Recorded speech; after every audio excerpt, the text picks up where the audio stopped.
नमस्कार साथियों, मैं योगेश जोशी और हमने डेली एमसीक्यू सीरीज चालू की थी जिसमें कि हम राजस्थान जीके के पुराने परीक्षाओं में जो भी प्रश्न पूछे जा चुके हैं रोजाना उनको डिस्कस करते हैं। तो इसमें हम आज के जो प्रमुख एमसीक्यू है उनको देख लेते हैं।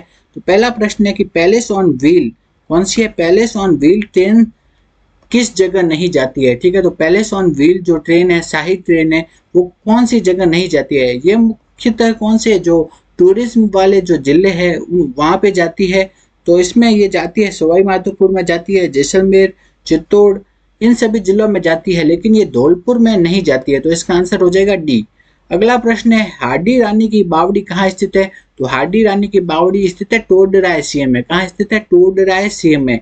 ठीक है, तो इसको ऐसे याद रख सकते हैं, हड्डी हाडी, ठीक है, ठीक है, और हड्डी तोड़ी, ठीक है, हड्डी तोड़ी।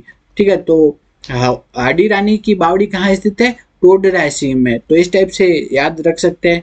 नेक्स्ट हम देखते हैं वर्ष 1953 में एशिया का सबसे बड़ा सीमेंट का कारखाना कहाँ पे स्थापित किया गया?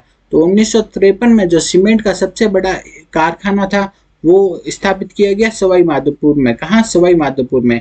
नेक्स्ट प्रश्न है राजस्थान के जिस शहर को सीवी रमन ने आइलैंड ऑफ ग्लोरी नाम दिया वो कौन सा है? तो सीवी रमन ने आइलैंड ऑफ ग्लोरी नाम किस शहर को दिया था? वो दिया था जयपुर को। तो सीवी रमन थे, उन्होंने आइलैंड ऑफ ग्लोरी नाम दिया था जयपुर को। अगला प्रश्न है सहरिया जनजाति के कुंभ के नाम से प्रसिद्ध मेला है। तो सहरिया जनजाति का जो प्रमुख मेला कौन सा है? वो है सीताबाड़ी बारा में लगता है। अगले प्रश्न में है राजस्थान में आदिवासी महिलाओं में कटकी परिधान कौन पहनता है? तो आदिवासी महिलाओं का एक परिधान है कटकी, वो कौन पहनता है? वो पहनती है अविवाहित महिलाएं। ठीक है, तो जो आदिवासी समाज की अविवाहित महिलाएं है वो एक परिधान पहनती है जिसका नाम है कटकी। आगे हम देखते हैं निम्नलिखित में से कौन सा जोड़ा सुमेलित नहीं है पूछा गया है। तो सिक्के और वो कहाँ पे प्रचलित होते हैं उनको मैच करके दिया गया है। तो स्वरूप शाही सिक्के कहाँ पे? मेवाड़ में थे, ये सही है। विजय शाही सिक्के कहाँ थे? जोधपुर में, ये भी सही है। जाड़ शाही सिक्के कहाँ थे? जयपुर में, ये भी सही है। लेकिन मदन शाही बीकानेर में नहीं थे, तो इसका आंसर हो जाएगा बी।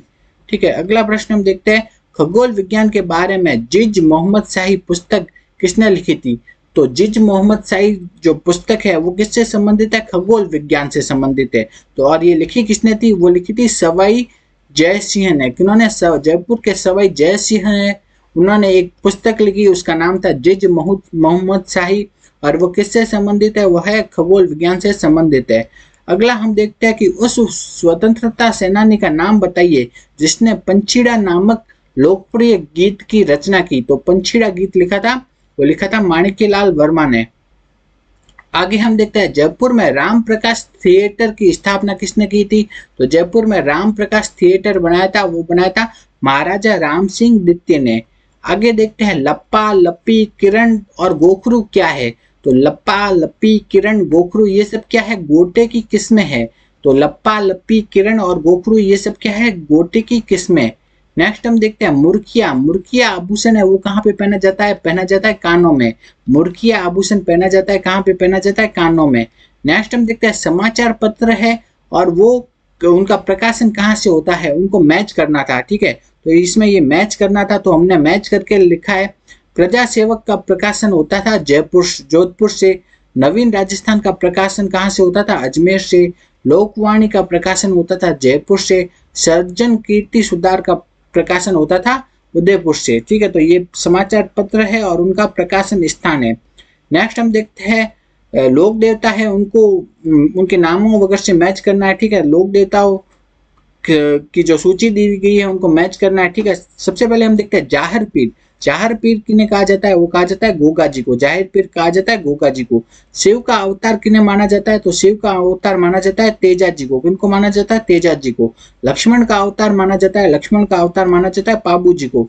राम सा पीर किनको कहा जाता है? रामदेव जी को कहा जाता है। तो ये मैच हो गया।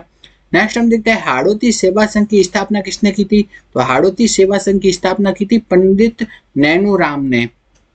तो हाड़ौती सेवा संघ की स्थापना की थी पंडित नैनूराम ने। अगला हम देखते हैं रज्जब वाणी किस पुस्तक या किस रज्जब वाणी जो पुस्तक है वो किस पंथ या संप्रदाय से संबंधित है? वो है दादू पंथ से। ठीक है, तो रज्जब वाणी का संबंध है दादू पंथ से।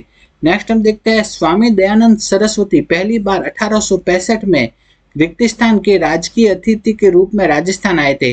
तो स्वामी दयानंद सरस्वती पहली बार राजस्थान कब आए थे? 1865 में आए थे। और कौन से राज्य के राजकीय अतिथि के रूप में राजस्थान आए थे? वो है करौली। करौली राज्य के जो राजकीय अतिथि के रूप में आए थे स्वामी दयानंद सरस्वती राजस्थान पहली बार। कब? 1865 में। नेक्स्ट हम देखते हैं कौन सा युग्म सही नहीं है पूछा गया है। ठीक है, डूंग जी जवाहर जी सिरोही, सिरोही नहीं है, वो कहाँ के थे? सीकर। ठीक है, डूंग जी जवाहर जी सीकर के थे। महराब खां कोटा, लाला जयदयाल कोटा, ये भी सही है। ठाकुर कुशाल सिंह अहुआ जोधपुर, ये भी सही है। तो इसमें से सही कौन सा नहीं है? वो डूंग जी जवाहर जी कहाँ के थे? सीकर के थे, सही आंसर होगा। जयपुर की स्थापना वर्ष है, जयपुर की स्थापना हुई थी 1727 में। कनक सागर क्या है? एक पक्षी अभ्यारण्य है। कनक सागर क्या है? एक पक्षी अभ्यारण्य। नेक्स्ट हम देखते हैं राजौरगढ़ के कलात्मक वैभव किस काल से संबंधित है? वह गुर्जर प्रतिहार काल से। तो राजौरगढ़ के जो कलात्मक वैभव है वो किस काल से संबंधित है? गुर्जर प्रतिहार काल से। आगे देखते हैं चिड़ावा का गांधी किन्हें कहा जाता है? मास्टर प्यारेलाल गुप्ता को चिड़ावा का गांधी कहते हैं। सुनारी सभ्यता के अवशेष राजस्थान के किस जिले से मिले हैं? झुंझुनू से। सुनारी सभ्यता के अवशेष मिले हैं झुंझुनू से। आगे देखते हैं कि शेख हमीदुद्दीन नागौरी किस सूफी सिलसिले के थे? तो शेख हमीदुद्दीन नागौरी थे चिश्ती सिलसिले से संबंधित है। तो शेख हमीदुद्दीन नागौरी कौन से सिलसिले से संबंधित है? चिश्ती सिलसिले से संबंधित है। आगे हम देखते हैं निम्न में से किस स्वतंत्रता सेनानी की जेल की यातनाओं के परिणाम स्वरूप बरेली जेल में मृत्यु हो गई थी? ठीक है, तो बरेली की जेल में जो मृत्यु हुई थी वो है प्रताप सिंह बारठ की। तो बरेली है कि जेल में मृत्यु हुई थी प्रताप सिंह बारठ की। नेक्स्ट हम देखते हैं अगला देखते हैं कुछ नदियां दी गई है और उनका जो त्रिवेणी संगम है वो दिया गया है, वो मैच करना है। ठीक है, तो बनास, बेड़च और मेनाल इन नदियों का त्रिवेणी संगम कहाँ है? बिगोद में। बनास, डाई और खारी इनका त्रिवेणी संगम है राजमहल में। आगे देखते हैं बनास, चंबल और सीप इनका त्रिवेणी संगम है रामेश्वर घाट में। सोम, माही, जाखम का त्रिवेणी संगम है वेणेश्वर धाम में। तो ये मैच करके लिख दिया है हमने। अगला हम देखते हैं राजस्थान का कौन सा जिला सबसे कम अंतरराष्ट्रीय सीमा साझा करता है? ठीक है, तो कौन सा जिला है वो सबसे कम अंतरराष्ट्रीय सीमा साझा करता है?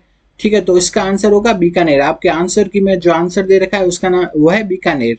नेक्स्ट हम देखते हैं राजस्थान के संदर्भ में प्लग एंड प्ले सुविधा का तात्पर्य क्या है? तो प्लग एंड प्ले सुविधा का तात्पर्य है विनिर्माण औद्योगिक इकाइयों की स्थापना के लिए। तो प्लग एंड प्ले जो सुविधा है वो किसके लिए है?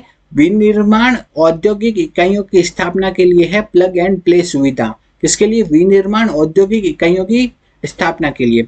आगे हम देखते हैं सैम। सैम की समस्या क्या होती है? Structural equation modelling. क्या है? Structural equation modelling. ये इसका संबंध किससे है? यह पारिस्थितिकी में परिवर्तन से है। सैम समस्या है वो क्या है? Structural equation modelling. वह है वो किससे संबंधित है? पारिस्थितिकी में परिवर्तन से संबंधित है स्ट्रक्चरल इक्वेशन मॉडलिंग। आगे हम देखते हैं राजस्थान में औद्योगिक विकास हेतु जापानी जोन कहाँ पे विकसित किया गया है? तो औद्योगिक विकास हेतु जापानी जोन जो विकसित किया गया है वो कहाँ किया गया है? अलवर में। ठीक है, तो जापानी जोन कहाँ है? अलवर में। नेक्स्ट हम देखते हैं राजस्थान में जैतून के तेल का शोधन संयंत्र स्थित है। तो जैतून का तेल है वो कहाँ है? लूणकरणसर में। जैतून का जो तेल है वो कहाँ है? लूणकरणसर में है। नेक्स्ट हम देखते हैं राजस्थान सरकार द्वारा राजस्थान वित्त निगम की स्थापना कब की गई? 1955 में। राजस्थान सरकार ने राजस्थान वित्त निगम RFC, ठीक है, राजस्थान वित्त निगम की स्थापना की थी 1955 में। तो राजस्थान वित्त निगम की स्थापना हुई थी 1955 में। राजस्थान में पलाश के वन कहाँ पे पाए जाते हैं? तो पलाश के वन है अलवर, अजमेर, उदयपुर और राजसमंद में। अलवर, अजमेर, उदयपुर और राजसमंद में पाए जाते हैं पलाश के वन। आगे हम देखते हैं कौन सी पुरातात्विक स्थल ताम्रवती नगरी। ताम्रवती नगरी किसे कहा जाता है? आहड़ सभ्यता को। ताम्रवती नगरी हो गया या हो गया धूलकोट, अपन देख लेते हैं धूलकोट, ये किसे कहा जाता है? आहड़ सभ्यता को।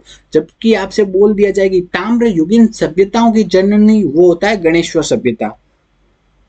अगला प्रश्न है राजस्थान के जतिन दास किन्हें कहा जाता है जिन्होंने की भूख हड़ताल की थी? वह है बाल मुकुंद बिस्सा, राजस्थान के जतिन दास। अगला प्रश्न है कि भीमलत जलप्रपात स्थित है मांगली नदी पर। भीमलत जलप्रपात कहाँ स्थित है? मांगली नदी पर। नेक्स्ट की स्टेट फॉरेस्ट रिपोर्ट 2021 के अनुसार राजस्थान में सर्वाधिक वन क्षेत्रफल वाले 3 जिले कौन से हैं? सबसे अधिक वन क्षेत्रफल वाले 3 जिले उदयपुर, अलवर और प्रतापगढ़, ये सबसे अधिक वन क्षेत्रफल है इनका। नेक्स्ट है, देखते हैं कि कौन सा बांध सुमेलित नहीं है? हेमावास बांध पाली में, पिचियाक बांध जोधपुर में, ये भी सही है। मेजा बांध भीलवाड़ा में, ठीक है। बांकली बांध बांसवाड़ा में, ये गलत है, ठीक है। ठीक है, तो बांकली बांस बांसवाड़ा में नहीं है। नेक्स्ट देखते हैं कि जंतर वाद्य यंत्र किनके द्वारा बजाया जाता है? तो है देवनारायण जी के भोपे होते हैं, उनके द्वारा जंतर वाद्य यंत्र बजाया जाता है। अगर आपको हमारा ये वीडियो अच्छा लगा तो वीडियो को लाइक करो, ज़्यादा से ज़्यादा शेयर करो और रोजाना डेली एमसीक्यू के वीडियोस देखने के लिए हमारे यूट्यूब चैनल को सब्सक्राइब करो।